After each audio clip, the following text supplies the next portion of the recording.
Hello, everybody. Welcome back to the Dugout Football channel. Another year has arrived, 2025. Happy New Year to you all. Hope everyone has had a very good New Year. Hope you had a very, very good festive period with your families. But we are here for undoubtedly the biggest game in English football. It is Liverpool against Manchester United at Anfield, Sunday, the 5th of January, 4:30 kickoff. We will get into it. We'll get into all things Manchester United. We'll get things into all things Liverpool. We'll get into starting 11s. We'll get into score predictions as well. But before I do begin, please do remember to smash the like button. Please do hit that subscribe button as well. I have big targets for the channel this year, and hopefully get into that coveted 5k. That would be fantastic. That's my main target for this year, is to get to 5k. So, let us begin with our opponent, Manchester United, and it has been a disastrous season yet again. How do you put it into words? 14th place, 6 wins, 4 draws, 9 defeats, 22 points, and they are 7 points above the relegation zone. It's quite unheard of to say this, but Manchester United are definitely looking above their shoulder, especially with the way that they've been playing. Now, I've got to say, I do feel for Ruben Amorim. I think when you look at what he's had to come into, a car crash, a mess of a squad left by Ten Hag. Some of his signings that he bought in have been dreadful, absolutely dreadful. I look at that Manchester United squad and I'm kind of like looking down and I'm like, how many of their players would get into Liverpool starting 11? If we're being brutally honest with ourselves, probably at this moment in time, probably 0. I don't think Bruno Fernandes has had a good season. I don't think he's been great.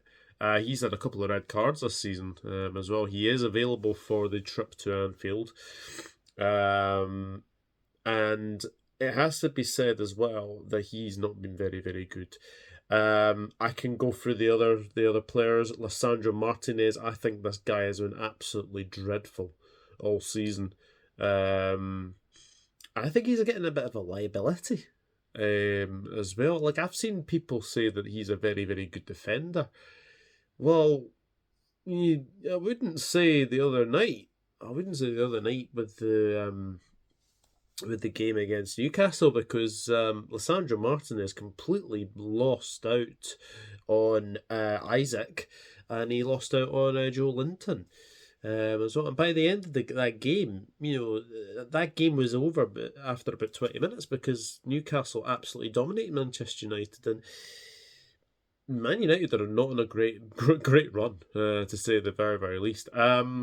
You've got goalkeepers getting beat from corners this season. Onana at Wolves, and then Bayindir against Tottenham. It's completely unheard of. Now, I think it's safe to say if you're a goalkeeper and you get beaten straight from a corner, then that is absolutely unacceptable, to say the very, very least. But set pieces basically are goals to the opposition for Manchester United, because Manchester United have been dreadful all season long defending from set pieces. It's been an Achilles heel for a number of years.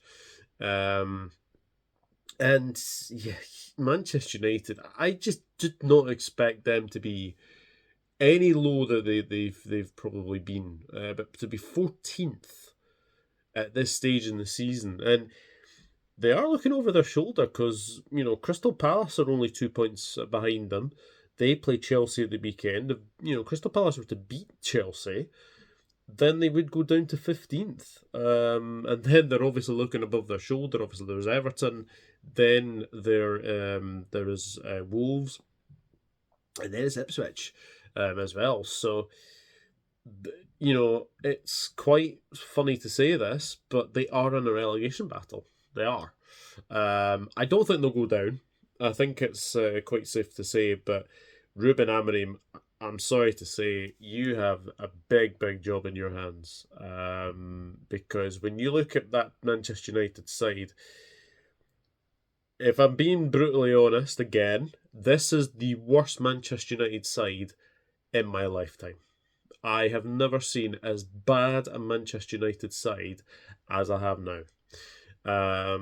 I would even say to go and say Mazraoui has been their best signing. I would also go and say that Matthijs de Ligt, I don't know how many more chances this guy's going to get, but he's already proven 3 big profile moves to Juventus, to Bayern Munich, and now Manchester United, and it's just not working. Just not working at the moment. And Ruben Amorim, he obviously wants to put forward this style of play that he wants to, do at Manchester United, but they don't have the players. It's as simple as that. They don't have the players there. And if you play a midfield of Casemiro and Eriksen against Liverpool's Ryan Gravenberch, Alexis McAllister, Dominic Szoboszlai, then I think you're going to pay the price, to say the very, very least.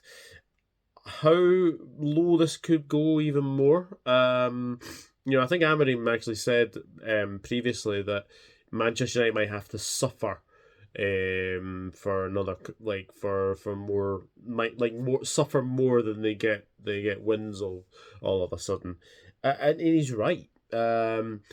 There needs to be a big, big overhaul at Manchester United. And I think when you look at that team, it is not good enough. It is not good enough. So many mercenaries there.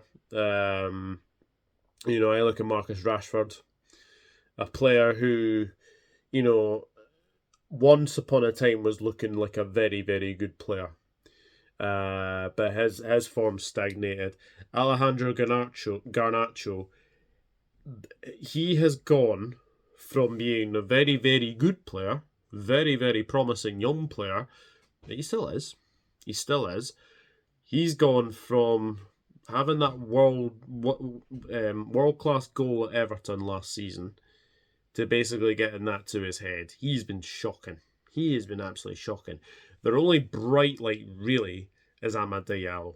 Amad Diallo has been a very, very good player, and even he is now finding it very, very difficult to get form at Manchester United. So, yeah, look, I think it's a big, big game. It is a very, very big game this weekend, and Manchester United are just in dire needs of any result.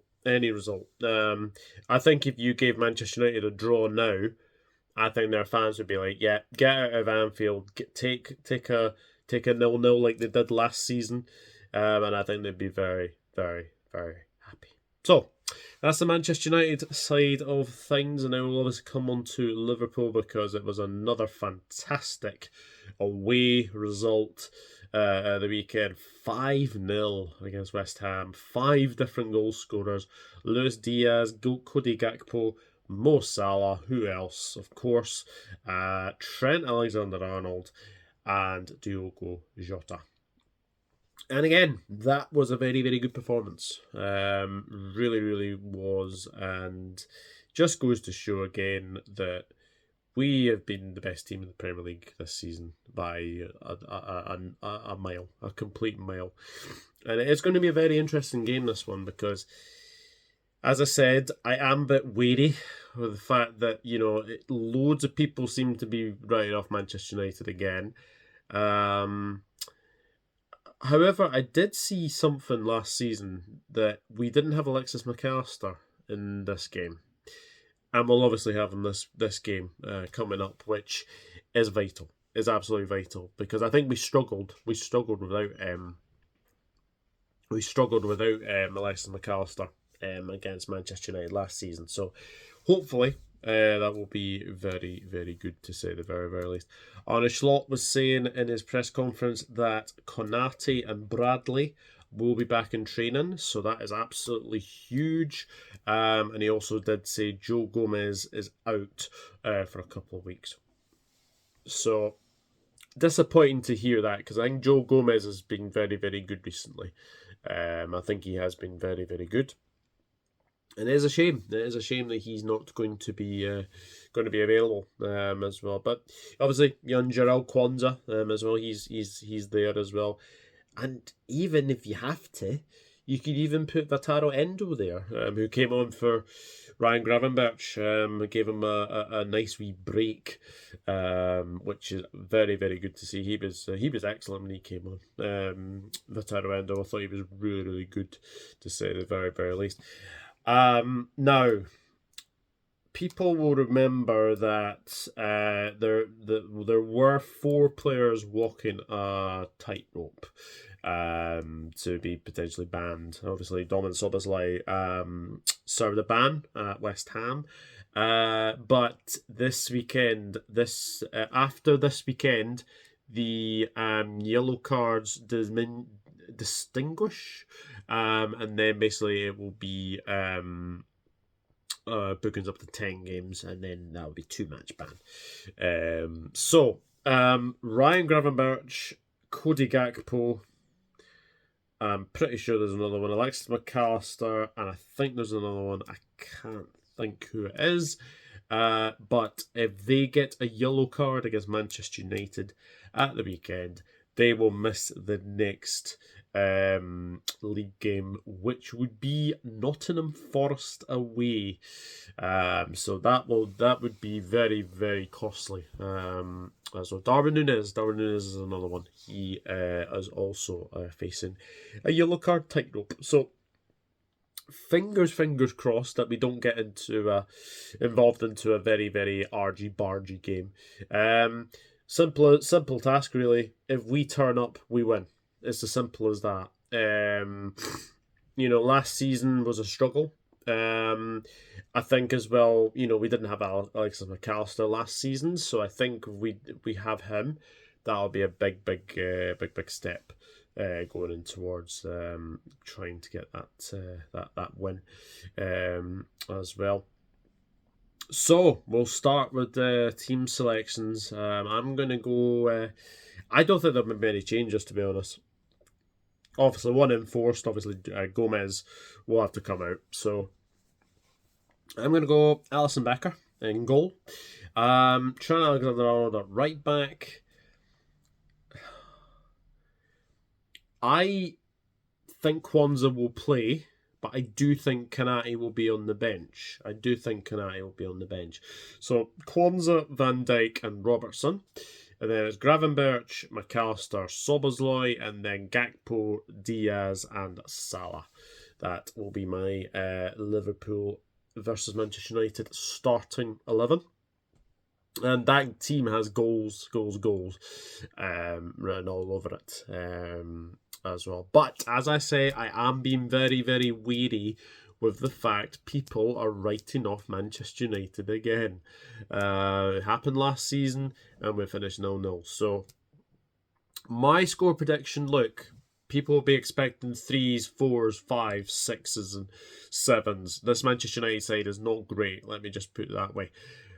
But let me just put it this way. We played Manchester City earlier in the season. We played very, very well in that game. We absolutely dominated Manchester City.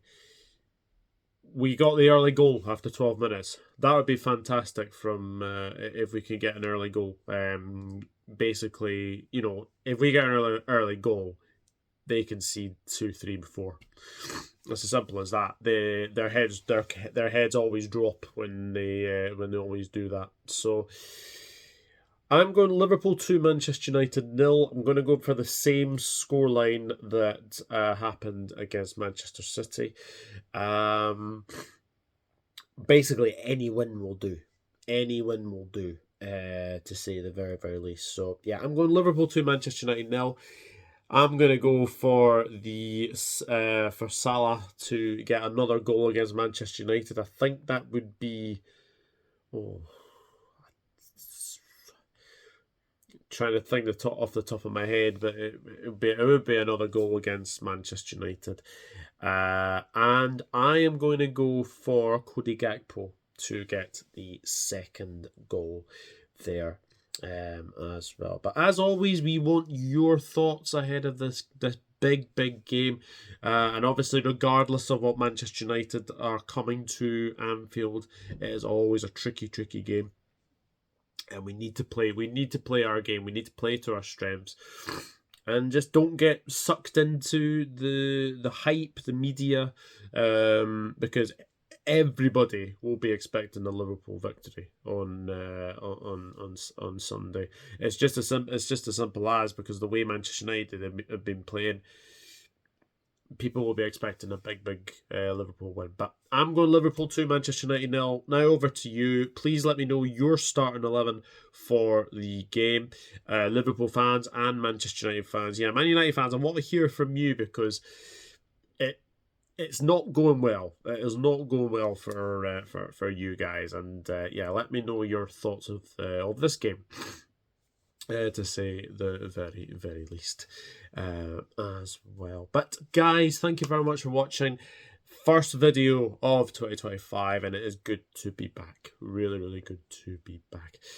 Please smash a like on the video as you come in, and also please do hit the subscribe button as well. Liverpool against Manchester United on Sunday, going to be a fantastic occasion. Can the Reds get another win over their bitter rival?